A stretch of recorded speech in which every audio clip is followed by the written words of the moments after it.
Puncak acara konferensi tingkat tinggi G20 sudah di depan mata. Secercah harapan penyeruak, Indonesia akan menjadi kekuatan baru ekonomi global. Menko Marves sekaligus Ketua Bidang Dukungan Penyelenggaraan acara G20, Luhut Binsar Panjaitan, bahkan menyebut Indonesia sebagai tuan rumah penyelenggaraan G20 telah menunjukkan kepada dunia internasional bahwa negara ini memiliki peran strategis dalam percaturan dunia. Hal ini tampak dari banyaknya permintaan pertemuan bilateral dengan Presiden Joko Widodo.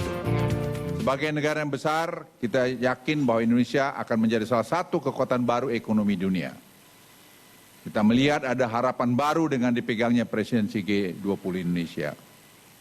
Kegiatan ini telah memberikan dampak bukan hanya kepada ekonomi nasional maupun Bali, pada khususnya, tapi juga kepercayaan internasional bahwa Indonesia memiliki peran strategis dalam percaturan global dan merupakan tempat investasi yang sangat strategis.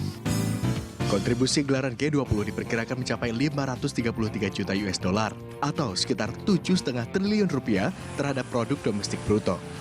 Konsumsi domestik yang didorong oleh rangkaian G20 ini juga naik hingga 1,7 triliun dan meningkatkan serapan tenaga kerja hingga lebih dari 33.000 orang. Selain menunjukkan kemampuannya sebagai pemimpin dalam perhelatan G20, Menko Marves juga mengatakan bahwa Indonesia dengan budaya gotong royongnya mampu menunjukkan pada dunia terkait sikapnya sebagai negara pembawa damai. Tim Liputan, Bali. Sebagai satu-satunya anggota G20 dari Asia Tenggara dan juga wakil dari negara berkembang, tentunya ini menjadi momentum untuk mengangkat nama Indonesia di kancah dunia. Ya, tentunya sebagai presidensi G20, gelaran yang sukses ini akan berdampak kepada berbagai sektor. Sektor ekonomi, politik, dan juga pembangunan sosial.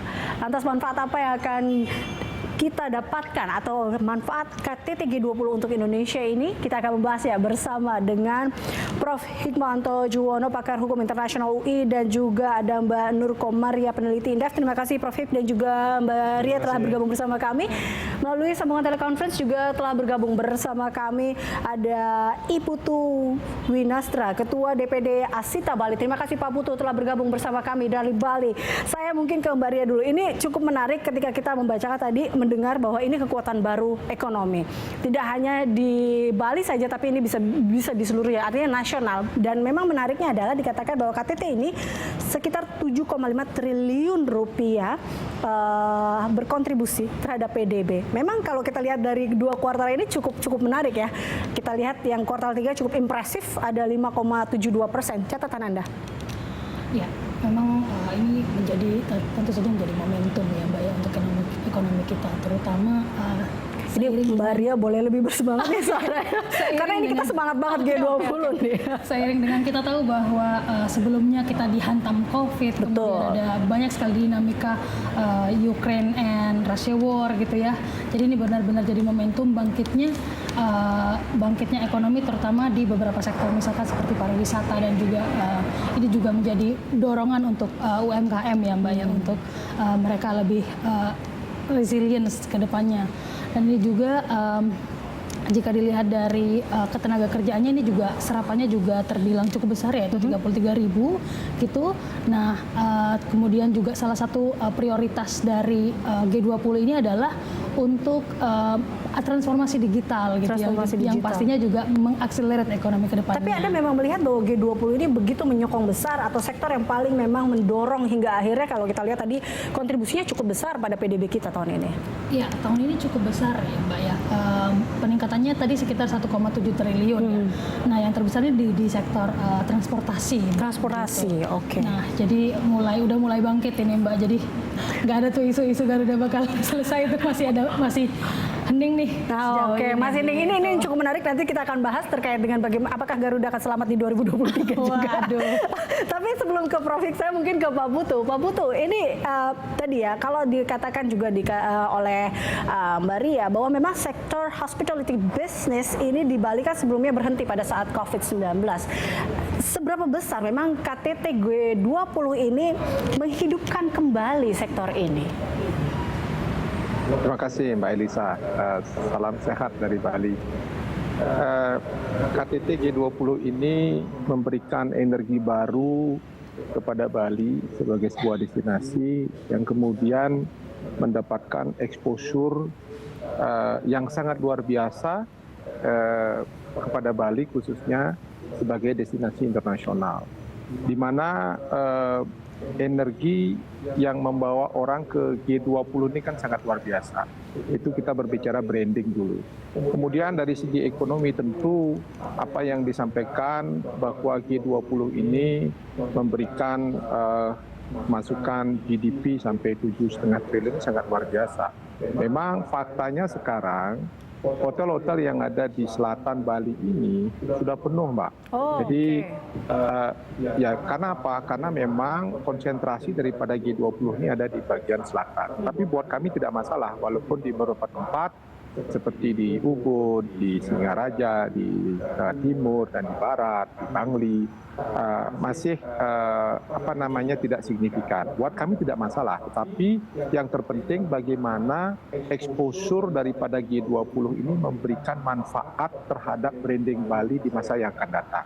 Ini buat kami adalah sangat luar biasa, sehingga optimisme kami di tahun 2023 ini kami cukup tinggi. Demikian, Pak. Tapi tadi Anda katakan bahwa memang ini terfokus di selatan G20 dan kita juga melihat mungkin adakah memang peningkatan lainnya mungkin sebelum dari G20 atau memang efek dari G20 ini hingga akhirnya menarik wisatawan ingin ke Bali. Bagaimana kesiapannya juga di sana? Kenapa di selatan? Karena memang pemerintah atau panitia pasti mempertimbangkan masalah security reason, karena dekat airport, kemudian fasilitas daripada hotel-hotel di bagian selatan ini kan memang difokuskan untuk big event internasional, terutama di MICE event. Tapi kalau kita berbicara di bagian utara atau bagian timur dan sebagainya kan lebih banyak ke leisure-nya. Kemudian yang Mbak sampaikan tentu G20 ini akan menarik minat wisatawan mancanegara yang tidak tahu Bali. Karena exposure Bali ini di mana-mana ada di seluruh dunia. Jadi orang akan semakin penasaran Bali itu di mana gitu. Nah, walaupun secara fakta November ini kalau kita berbicara wisatawan mancanegara itu kan memang sekarang lagi low season. Karena bulan depan akan menjadi high season karena Christmas New Year. Tetapi dengan G20 ini sangat luar biasa. Bayangkan saja pesertanya ada puluhan ribu, yang mana ini akan memberikan dampak positif terhadap perekonomian Bali, masyarakat Bali dari sisi kuliner, kemudian transportasi dan sebagainya. Oke. Demikian. Baik. Nah, itu tadi kita lihat dari manfaat ekonomi dan juga kita lihat dari sektor pariwisatanya. Dan saya mungkin ke Prof Hik dari hubungan internasionalnya, Prof. Ini cukup menarik ketika kita tahu bahwa 18 pemimpin G20 hadir, termasuk Indonesia di sini. Terakhir kita dengar bahwa Rusia tidak hadir dalam pertemuan ini. Tapi Anda melihat komitmen dari negara-negara ini, pesan apa sih sebenarnya yang mereka sampaikan dan mereka memutuskan untuk hadir meski melalui Zoom ya? Karena kita tahu bahwa bahkan Menteri Retno juga mengatakan ini situasi yang tidak normal. Artinya situasi yang berbeda dari G20 sebelumnya. Iya, yang pasti komitmen mereka terhadap pertumbuhan perekonomian dunia. Karena G20 ini kan forum untuk membicarakan masalah perekonomian dunia. Jadi komitmen dari negara-negara ini ada di situ. Yang kedua, tentu kita tahu bahwa pertemuan G20 ini dimanfaatkan untuk pertemuan bilateral. Jadi di luar agenda yang sudah ada, biasanya kepala negara, kepala pemerintahan itu memanfaatkan pertemuan bilateral untuk meningkatkan hubungan antar negara mereka masing-masing. Seperti kemarin di ASEAN, di Kamboja, kan Bapak Presiden juga secara bilateral bertemu dengan banyak kepala negara, kepala pemerintahan. Dan ini juga akan dilakukan oleh pemerintahan tersebut. Jadi di sini mereka berkomitmen untuk hadir. Karena apa? Karena kita tahu bahwa krisis kemarin kesehatan, kemudian ada krisis berikutnya energi dan lain sebagainya, itu telah menghantam pertumbuhan perekonomian dunia dan mereka berkomitmen untuk bagaimana caranya kita bisa keluar dari stagflasi, dari resesi yang sementara ini negara-negara sudah mengalaminya. Nah, ini yang makanya mereka hadir, berkomitmen untuk kemudian membicarakan berbagai masalah di Indonesia, di Bali. Tapi Anda melihat ada beberapa negara yang pemimpin negara yang memang dikatakan hadir, lalu pada akhirnya tidak hadir. Ada beberapa juga memilih untuk tetap Zoom. Ini emang ada pesan khusus kan Anda melihat dari pesan-pesan ketidakhadiran para pemimpin negara ini? Ya, yang pasti begini, yang pasti kita tahu bahwa ada perang di Ukraina. Jadi pertemuan G20 kali ini itu dibayang-bayangi oleh perang yang terjadi di Ukraina, dan perang di Ukraina itu hanya sekedar medannya saja, battlefield. Sebenarnya yang perang itu adalah antara Rusia dengan Amerika Serikat dan NATO-nya. Nah, ini yang kemudian ego dari masing-masing kepala negara, kepala pemerintahan yang membuat mereka salah satunya tidak hadir, yaitu Presiden Putin. Karena tahun kemarin yang tidak hadir adalah Presiden Xi Jinping dari Cina. Karena pada waktu itu Amerika Serikat dengan Cina sedang berkompetisi dalam isu perdagangan dan lain sebagainya. Ini yang kita harus maklumi, ya. Justru saya katakan bahwa kalau misalnya ada salah satu yang tidak hadir, itu kerugian bagi dunia, bukan kerugian Indonesia. Indonesia berikhtiar, ya. Berikhtiarnya itu apa? Bapak Presiden sudah datang secara khusus ke pertemuan G7 di Jerman, ketemu dengan Presiden Zelensky, Presiden Rusia, sudah langsung meminta agar beliau-beliau hadir. Saya percaya kedutaan besar kita juga sudah melakukan hal yang sama. Bahkan saya lihat Ibu Koni, seorang pengamat, datang ke pertemuan di Rusia, di mana beliau bertemu dengan Presiden Putin langsung. Beliau juga mengharapkan Presiden Putin datang. Tapi beliau tidak datang.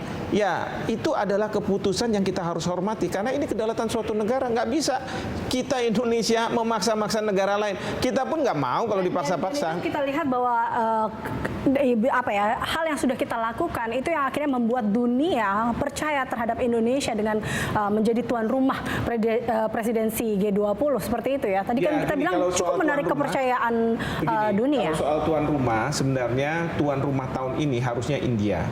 Tapi dua presidensi sebelumnya Indonesia meminta agar kita bisa bertukar dengan India.